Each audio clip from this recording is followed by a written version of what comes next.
حدیث اور سنت میں آسمان و زمین کا فرق ہے۔ یہی تو مشکل ہے نا، جو آج کل میرے نوجوان ساتھی جو ہیں وہ سمجھتے نہیں، کہتے ہیں حدیث میں ہے جی، حدیث میں ہے جی، حدیث میں ہے جی۔ انہیں یہ بھی پتہ نہیں اللہ کے بندوں کو کہ حدیث اور سنت میں کیا فرق ہوتا ہے۔ اب دیکھیں بخاری شریف کی حدیث ہے،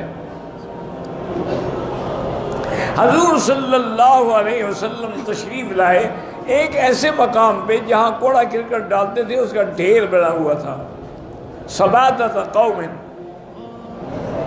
حضور کو پیشاب کی ضرورت، تو آپ نے کھڑے ہو کے پیشاب کیا، فبال قائما، یہ بخاری کی حدیث ہے۔ اب حدیث تو ہے نا جی کہ حضور نے کھڑے ہو کر پیشاب کیا ہے، لیکن کھڑے ہو کے پیشاب کرنا سنت تو نہیں ہے۔ سنت وہ ہے جس پہ آپ کا ہمیشہ عمل تھا۔ یہ تو ایک عارضی عذر تھا کہ نیچے بیٹھنے کی جگہ نہیں تھی۔ بعض علماء نے لکھا ہے کہ حضور صلی اللہ علیہ وسلم کو عرق النساء کی تکلیف تھی، اس کا علاج یہ ہے کہ کھڑے ہو کے پیشاب کیا جائے۔ بہرحال حدیث ہے لیکن سنت نہیں ہے۔ سنت وہ ہوتی ہے جس میں ہمیشہ عمل ہو۔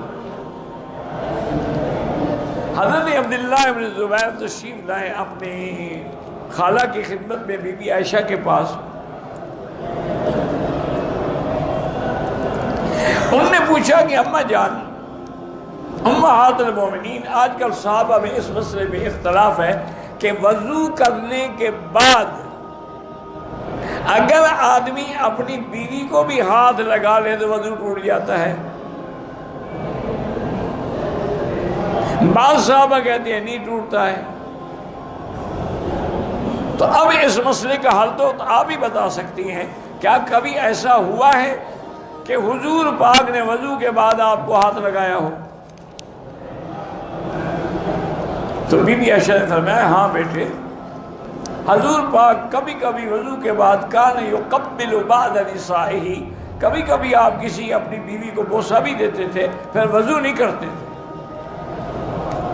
تو معلوم ہوا کہ بیوی کو بوسہ دینے سے یا ہاتھ لگانے سے وضو نہیں ٹوٹتا۔ تو اب یہ حدیث تو ہے، لیکن کیا یہ سنت ہے کہ ہر آدمی وضو کرنے کے بعد پہلے بیوی کو بوسہ دے پھر نماز میں تشریف لائے؟ تو یہ حدیث تو ہے، سنت نہیں ہے۔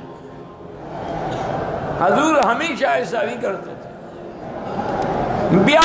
بیان جواز کے لیے کبھی ایسا کر دیا تاکہ امت کو مسئلے کا پتہ لگ جائے، اس لیے خدا کے لیے فرق کیا کرو۔